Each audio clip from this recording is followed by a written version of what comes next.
Sejumlah pegawai ASN terlihat terlambat hadir dalam mengikuti apel gabungan di halaman kantor DLH dan Satpol PP pada Senin pagi yang akan diberikan sanksi.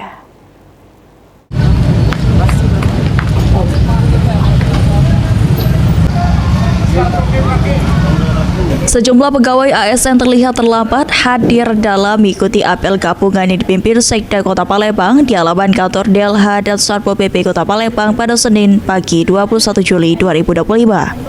Sekda Palembang Aprizal Hashim mengatakan apel gabungan ini dilakukan untuk memantau kedisiplinan pegawai agar bisa maksimal melayani masyarakat.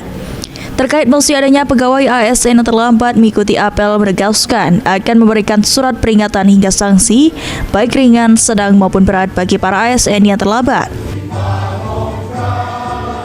Itu pasti kami akan kasih konsekuensi dan kami akan pasti diberi surat peringatan bagi yang terlambat apel pada hari ini. Oke, baik. Terima kasih, Pak.